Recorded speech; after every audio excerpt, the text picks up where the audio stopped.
se construindo ao longo da vida, os desejos vão se construindo ao longo da vida e vão rompendo fronteiras do pré-estabelecido. Então, a ideia de que não existe essa linearidade entre sexo, gênero e desejo, principalmente dentro da vertente chamada geografias feministas, baseadas nos estudos de Foucault e de Judith Butler, ela vai possibilitar a ideia de que nós temos, digamos assim, a reinvenção constante digamos assim, do que possa ser as nossas classificações de gênero. A Judith Butler ela vai dizer o seguinte, que quando a Simone de Beauvoir diz que não se nasce mulher, torna-se mulher, ela, na verdade, criou uma possibilidade de compreensão do gênero a partir de uma construção social baseada nas relações de poder. Só que, segundo a Judith Butler, ela diz que essa construção social ela parece ter uma fixidez muito grande, porque, embora se aceite que existam papéis sociais a serem desempenhados por determinados corpos, as pessoas parecem fazer uma reprodução desses papéis sociais. E a Judith Butler vai dizer o seguinte, que nós temos, na verdade, uma ficção reguladora dos gêneros, ou seja, nós temos um discurso hegemônico do que seja o ideal feminino e do que seja o ideal masculino. Mas na nossa existência, nós olhamos para aquele ideal porque todos nós temos uma corporalidade concreta que nos possibilita ou impossibilita determinadas experiências corporais, né? Pode dizer, por exemplo, que a experiência hoje de você ter um filho é uma experiência de um corpo que tem útero, pelo menos na maior parte das vezes. É claro que a medicina está evoluindo no sentido até de transformar essas relações. Então, o teu corpo, ele é uma materialidade que importa.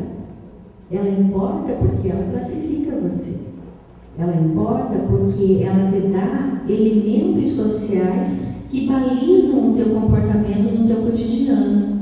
E aí a Judith Butler vai dizer que esse gênero é um gênero performático, ou seja, o gênero não existe em si. Os gêneros, eles são vivenciados.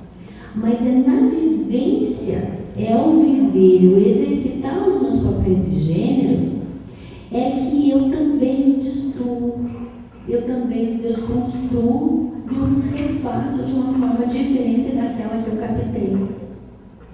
Então, se eu tenho ideais colocados pela sociedade de papéis de gênero, eu vou tomar esses ideais como referência para a minha existência.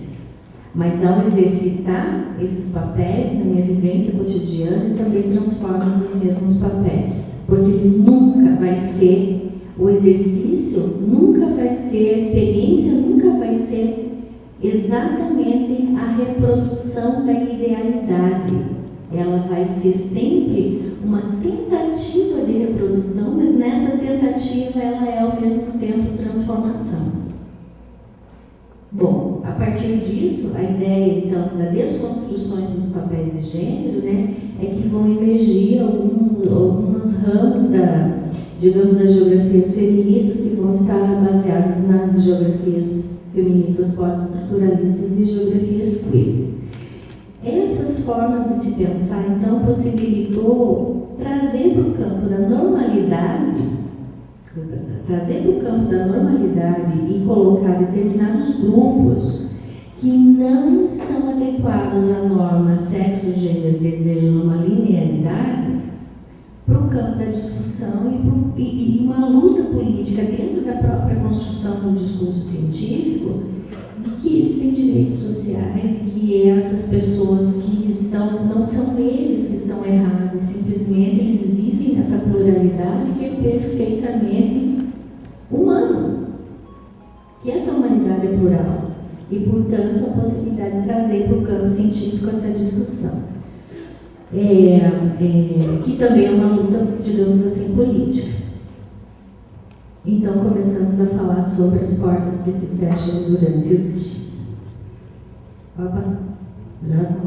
Aí, as portas que se fecham durante o dia. Essa pesquisa, as portas que se fecham durante o dia, então, fez parte do ramo de pesquisa que a gente chamou o espaço interdito. Nós fizemos um trabalho, então, com 13 pessoas que se auto-identificavam como travestis, né?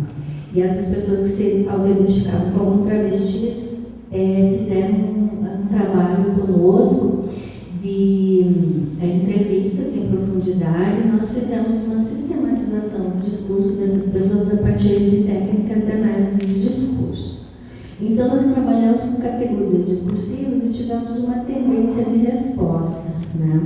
E nós identificamos, então, a vivência dessas pessoas a partir de alguns eixos, algumas experiências espaciais interditadas, como, por exemplo, a casa, a vizinhança, a cidade, e depois nós tivemos onde que a nossa sociedade possibilita a existência dessas pessoas e elas se sentem bem, entre aspas, no sentido de que conseguem tirar a sua sobrevivência e criam laços de identidade que é o território da prostituição.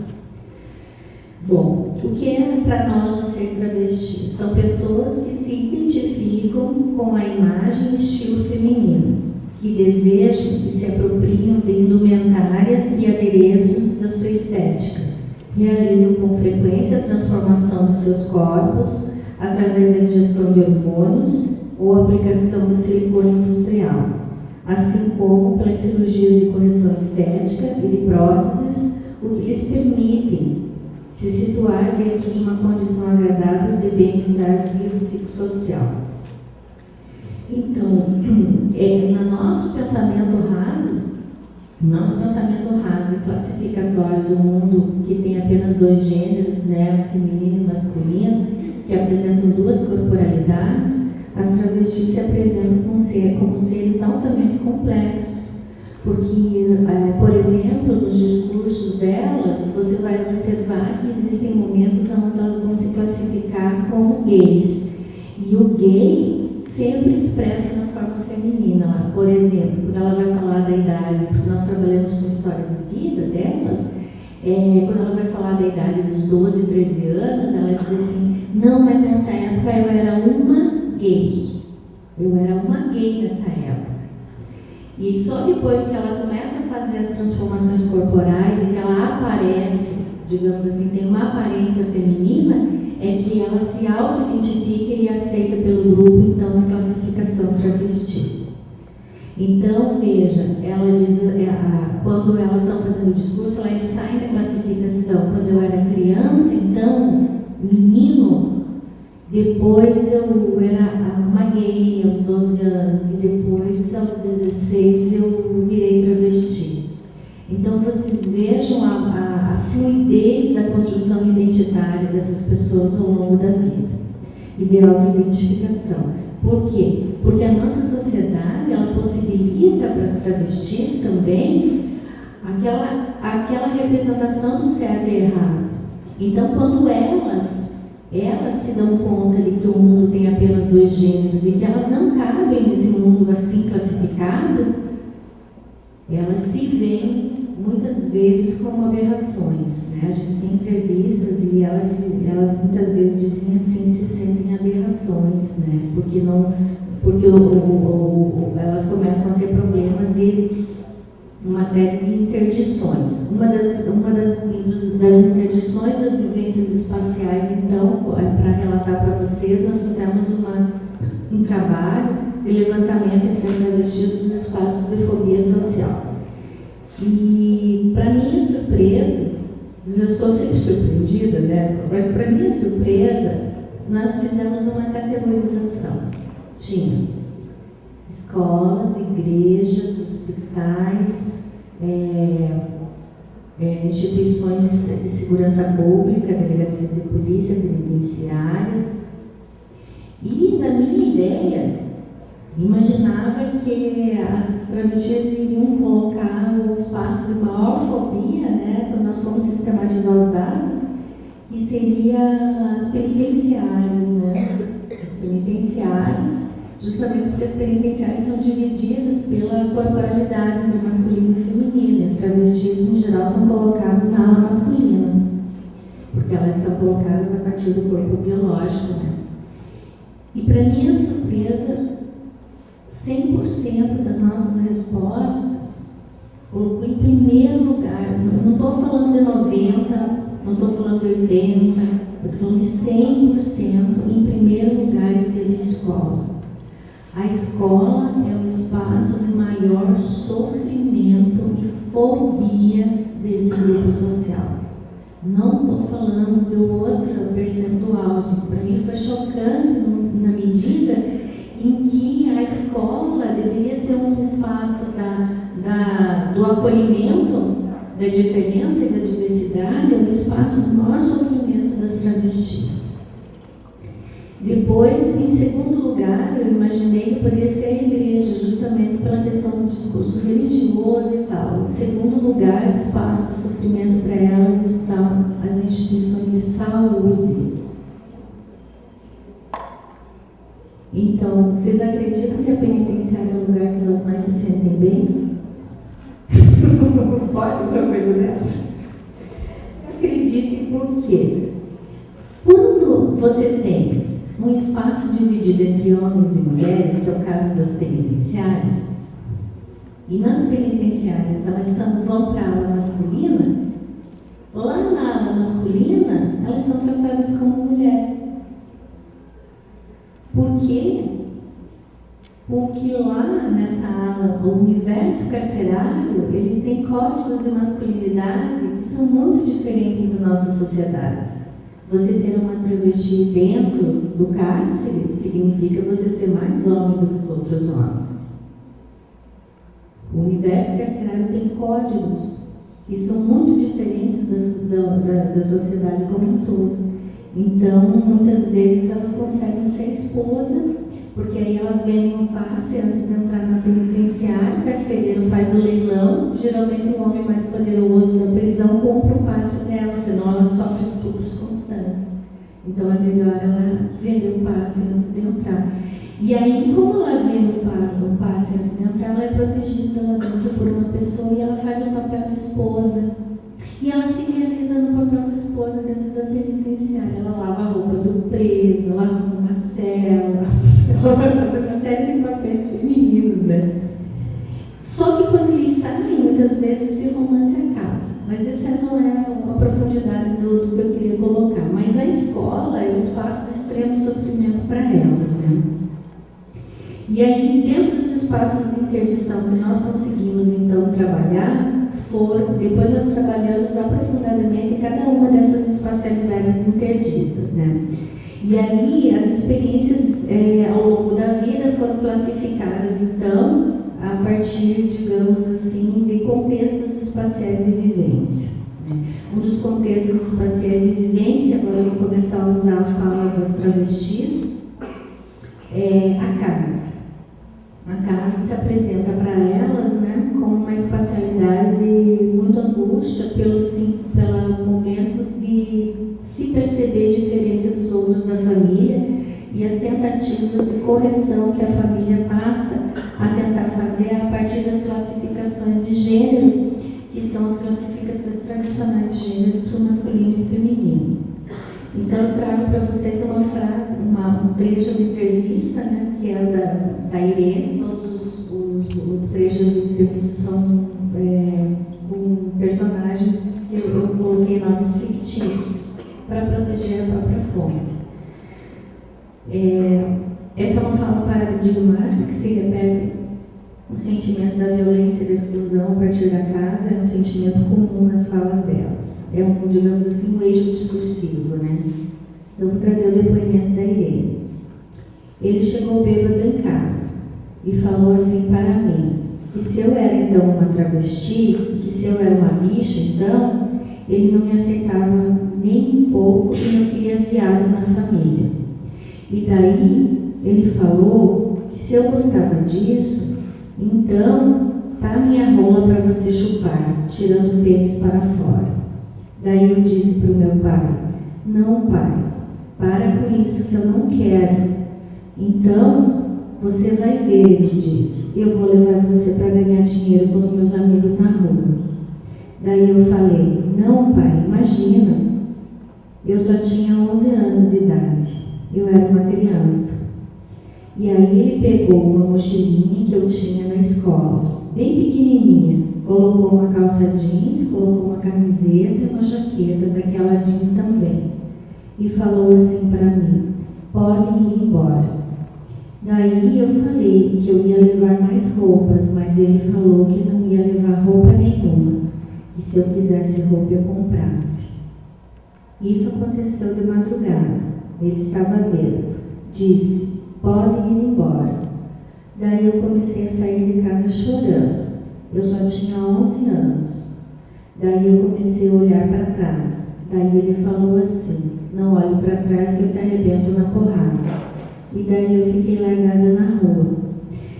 Esse trecho da entrevista de Irene, ela ficou na cidade de Londrina, depois, numa praça onde as travestis a recolheram, né? E montaram ela, colocaram roupas de menina, porque até então ainda ela se classificava como uma gay. E ela fez o primeiro programa dela de prostituição com 11 anos de idade. Porque ela tinha que sobreviver. Mas então a casa ela vai aparecer como uma espacialidade da vivência da angústia e da vivência do sentimento de diferença, porque ela começa a ter conflitos de não se identificar com os papéis de gênero que foram colocados, né, pela sociedade, e que os pais começam a tentar classificar e tentar moldar essa criança, né, para o exercício desses papéis de gênero, e elas acabam entrando nesses conflitos. E aí começam as tentativas de correção. As tentativas de correção, elas estão associadas a colocar essas crianças em colégios masculinos para aprender a ser homem. Então, essas crianças elas precisam entrar no aprendizado da masculinidade, portanto, muitas vezes os pais colocam em colégios que são colégios masculinos, mas aí o sofrimento continua, né, nesses colégios. Vou trazer o caso de uma outra travesti, que também é digamos, uma fala paradigmática, que segue um eixo discursivo, né? Que é uma delas que foi colocada dentro de um seminário para aprender os códigos da masculinidade. Desde os meus 7 anos, desde quando eu estudava no seminário, que era de padre, eu já tinha relações sexuais, mas eu não sabia bem o que era, porque os próprios padres que estudavam no colégio, que davam os cursos para a gente, eles eram internos e eles já tinham relações com a gente. Então, já era uma experiência homossexual, né? Mas você nem sabia direito o que estava fazendo. Mas não sei, a minha primeira relação homossexual eu tinha mais ou menos, talvez, uns 9 anos, quando eu quis, e o rapaz era vizinho da minha mãe. O homem que saiu comigo era um caminhoneiro. E ele era casado. E foi a minha primeira relação para mim, homossexual mesmo, que eu quis, porque ele era adulto. Eu não sei o que eu era. Você vai ter, então, as relações familiares baseadas, né, o universo da casa baseado nesses conflitos, né, tanto do sentimento de diferença que começa a se perceber pelos conflitos que emergem, né, a partir da discrepância que essas crianças apresentam em relação aos papéis que eles são esperados. No caso das escolas, né, a experiência das escolas, também não vou ficar lendo todos os trechos de entrevista, mas as experiências de escola, que são as mais sofridas das travestis, elas relatam que, no caso do nosso trabalho com elas, qual é a primeira palavra que vem a partir das lembranças da escola? E a primeira palavra que vem é violência. Né? O caso, por exemplo, de uma das travestis, onde ela apanhou em plena sala de aula, e a professora virou e perguntou para o menino que bateu nela: por que você está batendo no fulano? Que ele chamava pelo nome masculino. E aí o menino virou e falou: ele tem que apanhar porque ele é um viado. E daí a professora voltou a escrever no quadro. Ou seja, a professora se omitiu de tratar aquele conflito em sala de aula, porque na verdade a própria professora ela também está imbuída e está embutida desses papéis de gênero tradicionais, né? E esse momento, então, o momento da saída da escola, a partir do momento que essas crianças passam pelo portão, porque todas elas são pobres, estudam no colégio público de periferia, quando elas saem, né, os meninos se reúnem em volta dela para dar a famosa surra, né, na bicha, né? Vamos pegar a bicha, vamos dar uma surra na bicha. Isso que elas relatam que mais escutam, né? E elas acabam saindo antes do horário de bater o sinal para fugir da violência. Ou elas se escondem também dentro de determinados, no pátio da escola, em determinados espaços de exclusão, e um momento de muito sofrimento são as aulas de educação física também. Porque esse momento das aulas de educação física, as pessoas separam por habilidades entre homens e mulheres. E elas relatam que detestavam fazer os exercícios juntos com os meninos e queriam fazer com as meninas. Mas além da educação física, o uso do banheiro, né? Elas ficavam 4 horas sem poder ir no banheiro, porque elas eram vetadas de ir no banheiro feminino, e no banheiro masculino elas sofriam ou abuso sexual. No caso de uma das travestis, também na cidade de Londrina, 8 meninos estupraram a travesti, e quem foi expulsa da escola foi a travesti, que provocou os outros meninos, se ofereceu para os outros meninos no banheiro. E ela foi retirada da escola. Então, o ambiente do banheiro, que é